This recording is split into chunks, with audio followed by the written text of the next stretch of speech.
Hello everyone, so welcome back to my YouTube channel. तो आज जिस टॉपिक पे हम बात करने जा रहे हैं वो बहुत ज़्यादा क्रिटिकल टॉपिक है, सीरियस टॉपिक है, क्योंकि बहुत सारी महिलाएं इसके बारे में नहीं जानती और उनकी वजह से बच्चे जो उनके हैं अब नॉर्मल पैदा होते हैं, डिसेबल पैदा होते हैं। तो देखो, बच्चे के विकलांग होने के पीछे महिलाओं का ही हाथ होता है। हम इस टॉपिक पे बात करें या ना करें, हम इसको सीरियस लें या ना लें, बट कहीं ना कहीं बच्चे को विकलांग बनाने में एक माँ का ही हाथ होता है, क्योंकि कुछ ऐसे स्टेप है, कुछ ऐसी चीज़ें हैं वो जो मिस कर देती हैं और जो उसको मिस नहीं करनी चाहिए, या वो चीज़ें वो कर लेती हैं जो उसको डॉक्टर अवॉइड करने को कहते हैं। तो आज इस वीडियो में जानेंगे ऐसे 5 चीज़ें जिसको आपको करने से लाइक आपका बच्चा जो है वो एक तो डिसेबल नहीं पैदा होगा, ऊपर से बच्चे की जो ब्रेन डेवलपमेंट है वो भी बहुत ज़्यादा अच्छी होगी। तो चलिए बिना समय बर्बाद करें वीडियो स्टार्ट करते हैं। तो सबसे पहला आता है फॉलिक एसिड टैबलेट ना खाना। तो आपने सुना ही होगा कि अगर आप प्रेग्नेंट होने की ट्राई कर रहे हैं या आप जो हैं अभी लाइक एक्सपेक्ट कर चुके हैं बेबी, आपके जो है प्रेगनेंसी कंटिन्यू है, तो आपको folic acid tablet doctor recommend करते हैं।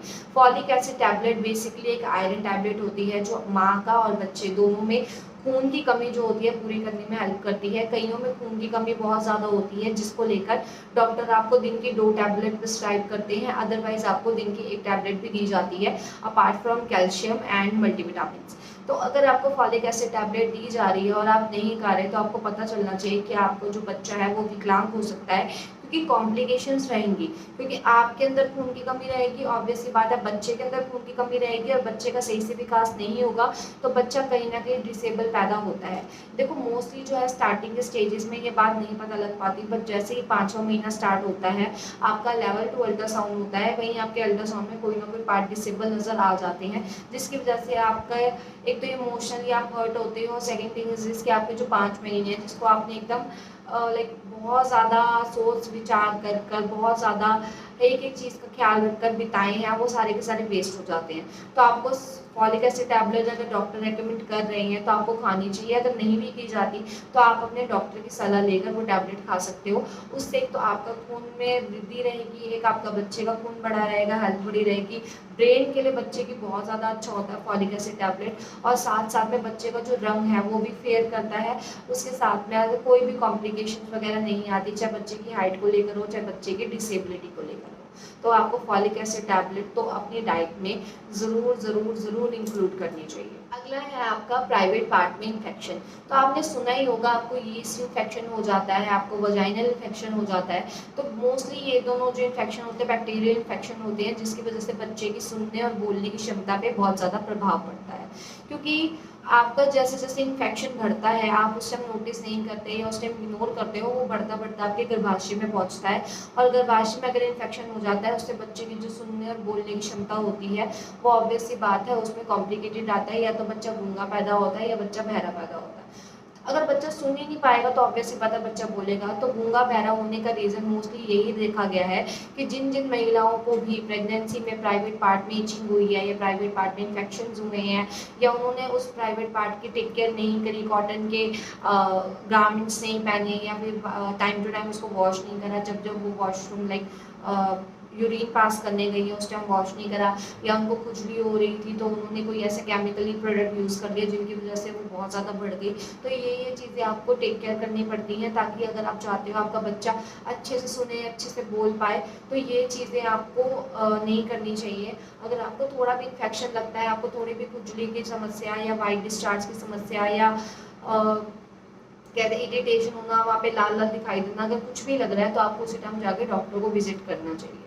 अगला है आपका शोरगुल वाली जगह। तो देखो, मोस्टली वुमेन्स क्या करती हैं कि पार्टी आ गई, कोई आ गया, वहाँ पे डीजे पे जाके डांस करना। देखो, आपकी कानों को मे बी वो चीज़ अच्छी लग रही हो, बट जिस बच्चे के कान अभी बन रहे हैं, अगर उसमें इतना ज़्यादा शोरगुल उसको सुनाई देगा तो बच्चा जो है बहरा हो जाता है। अगर आप रिपोर्ट से भी सर्च करोगे तो आपको दिखेगा कि रिपोर्ट्स में भी ये बात प्रूवन है कि ध्वनि प्रदूषण बच्चे के कानों को बहरा बना सकता है।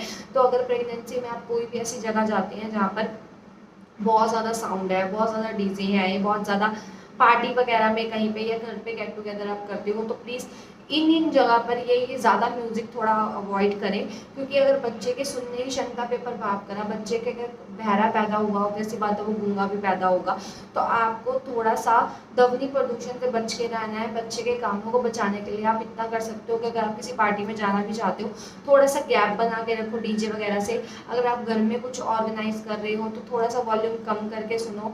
अगर आपको गाने ही भी सुनने हैं, अगर घर में आप तेज़ गाने भी सुनते हो, तो आप लीड लगा के भी गाने सुन सकते हो।